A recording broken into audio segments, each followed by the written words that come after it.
love to hear, as you've now gone into year 3-ish, almost 4, maybe with your podcast, what do you see transitioning? What excites you for the future? Like, what things are you doing now to get ready for 2022?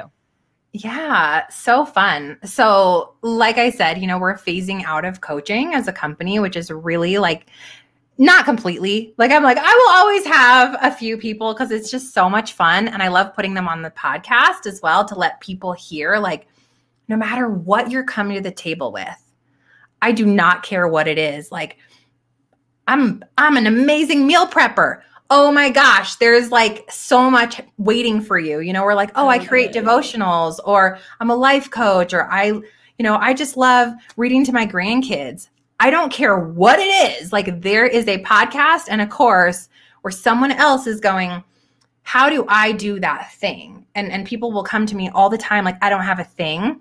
And we get through 30 minutes. I'm like, here's your 5-tier brand map. And they're like, it's been there the whole time. Like, yes. I know.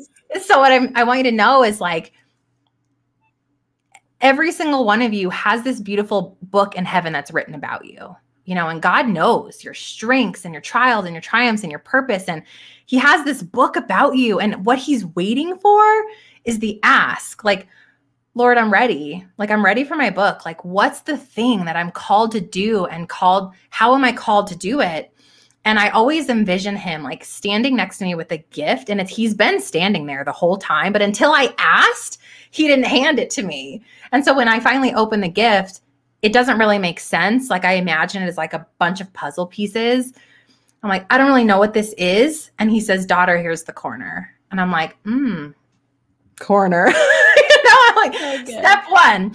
Yeah. And there's something to be said for, like, you will never know what your full puzzle looks like, but he has every piece. And you're going to begin with step 1, and you're going to do step 1. And it's always there for you. And so I don't know where I was going with that. But the point is, you got to trust him in this process, because you will not know the outcome. But there is an outcome for you that's so much better than the one that you have in your mind. If you would have asked me 3 years ago what I did, I'd been like, I don't know. I help female entrepreneurs sell online. That's what I would have said. And now what I say is, I help faith-led women get clarity on their calling so they can build a profitable online business with God as the CEO. And it's different, right? Like, where I started with the corner piece is very different than the puzzle. So it takes a lot of surrender.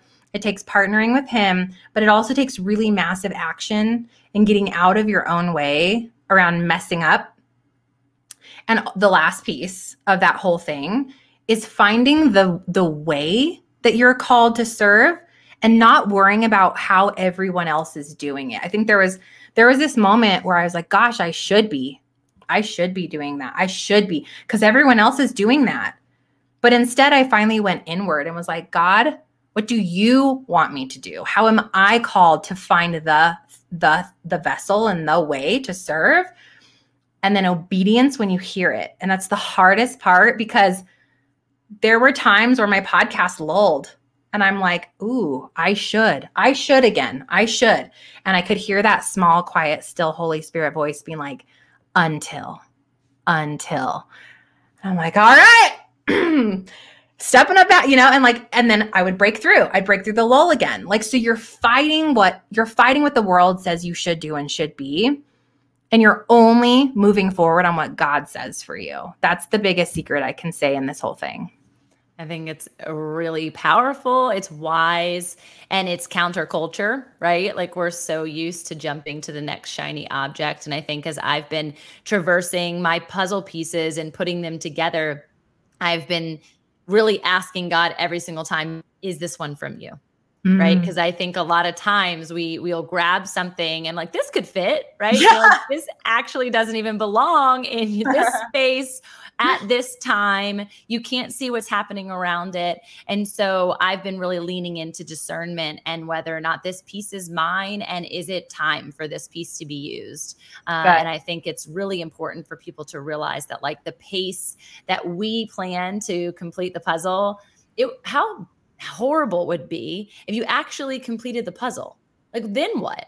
right? I Like, know. wouldn't it be from the lens of heaven that we would be standing at his right hand to be like, oh, it's completed and now I'm dead? Because my grandpa, who's in his 90s, he hasn't completed his puzzle yet. And And I I don't think you ever think, will. no, I really don't think you can.